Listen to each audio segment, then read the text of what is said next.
자, 영화 범죄와의 전쟁의 배경이 됐던 그 시절을 기억하시는 분이라면 요즘도 저런 조직폭력배가 있겠어? 이런 생각 하실 수도 있습니다. 하지만 이런 조직폭력배 사라지기는커녕 더 은밀한 곳에서 더 치밀하게, 더 영리하게 활개를 치고 있었습니다. 먼저 도심 한복판의 불법 도박장, 그 도박장을 소탕하는 모습 영상으로 보시겠습니다.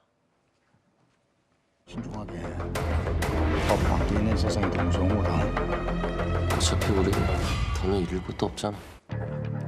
자, 상가 지하 공간인데요. 도심 한복판에 있는 불법 도박장, 영화에만 나오는 게 아니었습니다. 마스크를 쓴 남성들 테이블에 둘러앉아 카드와 칩을 만지고 있는데요. 일반 카지노가 아닙니다. 조직폭력배가 운영하는 불법 도박장의 모습인데요. 도박장 한켠에는 단속을 피하기 위해서 주변을 비추고 있는 CCTV 스크린까지 설치가 돼 있습니다. 자, 영상 속의 불법 도박장을 운영하던 조직, 범죄 수익으로 무려 27억 원이나 넘게 이 돈을 벌어들였다고요? 그렇습니다. 그야말로 이제 조직폭력 범죄가 기업형이 됐다라고 네. 봐야 될 것 같은데요. 지금 저게 이번에 적발된 저 조직은요, 대전과 세종시에서 불법 도박장 7곳을 운영하면서 범죄 수익만으로 27억 원을 걷어냈습니다. 네. 그중에서 이제 경찰은요, 올해 6월까지 조폭 47명을 검거해서 3명을 지금 구속한 상황인데요. 네. 지금 영화 속에서 나올 법한 그런 조직화되고 기업화된 어떤 폭력배들의 모습들이 지금 활개를 치고 있는 것 때문에 굉장히 우려가 되는 상황이라고 하겠습니다. 자, 그런가 하면요. 부산에서는요. 이 조직폭력 단체가 운영하는 성매매 업소가 적발되기도 했습니다. 이 단체가 운영하던 업소는 모두 6곳이었는데요. 경찰은 업소 관계자 등 조직폭력배 73명을 검거하기도 했습니다.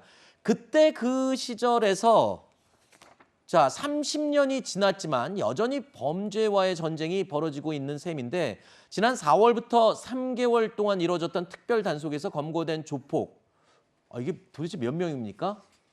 1,600명이 넘는다고 하는데 아직도 우리 주변에 조폭이라는 게 있는 게 전 너무 신기하고요.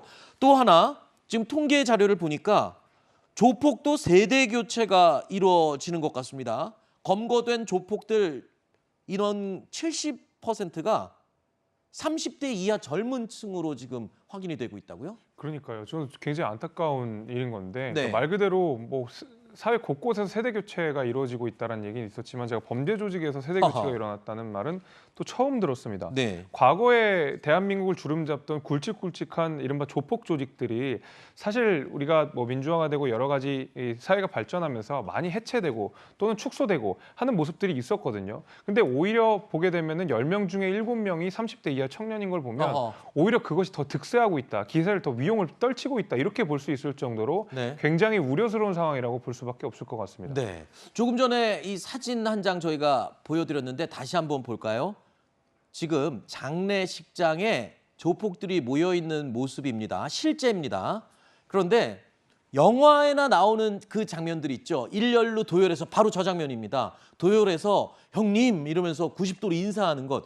저게 지금 실제로 다시 벌어지고 있다는 거예요. 한때 우리나라에 저렇게 외부에서 하면은 자기들끼리도 야야 눈치 보여 이런 거 하지 마 뭐 이렇게 했다고 저는 얘기를 들었는데 아예 대놓고 지금 이루고 있다는 거 아니에요? 이제 다시. 그러니까 이 범죄 조직이라는 것도 계속 발전을 하면서 과거에 정말 무식하게 싸움을 하고 뭐 네. 칼부림을 하고 이랬던 조폭들이 이제는 기업형이 되면서 네. 나름의 어떤 서열 체계나 나름의 어떤 직업 체계들을 갖추면서 이런 식으로 움직이고 아하. 있거든요. 그러다 보니까 훨씬 더 단단한 형태로 이렇게 조폭들이 운영되고 있는 것이 아니냐 생각이 듭니다. 그럼에도 불구하고 조직을 만들고 기업을 운영하는 데는 세련됐지만 네. 여전히 그 조폭들이 가지고 있는 저런 구태스러운 문화들은 여전히 잔재처럼 남아 있는 것으로 저는 보이고 있습니다. 알겠습니다.